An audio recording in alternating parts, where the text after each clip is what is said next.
Bienvenue dans mon journal. Aujourd'hui, je vais vous parler des arènes de Nîmes, un endroit que j'ai visité lors de mon voyage en France. Quand nous sommes entrés à l'arène, le guide a commencé par parler des dimensions du bâtiment. Il nous a dit que l'amphithéâtre mesurait 133 mètres de long et 101 mètres de large.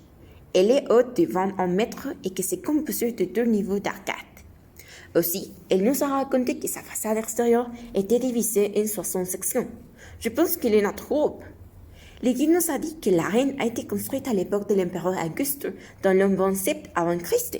Et puis, elle a nous expliqué que l'amphithéâtre fut fortifié par les Visigoths et entouré de murs. Selon la Revue nationale d'architecture, les vicomtes de Nîmes ont construit leur palais forteresse à l'intérieur de l'amphithéâtre.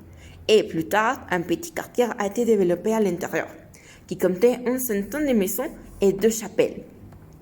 Une date qui m'a impressionné est que le guide nous a dit que 700 personnes ont vécu à l'intérieur à son apogée.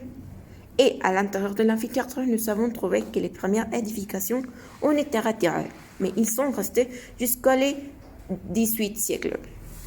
Et finalement, le guide expliquait qu'il avait décidé de le supprimer pour redonner à l'amphithéâtre son aspect original.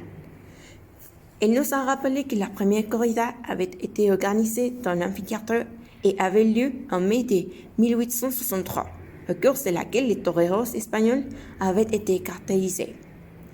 Merci d'avoir écouté et rendez-vous dans un prochain chapitre. À la prochaine fois.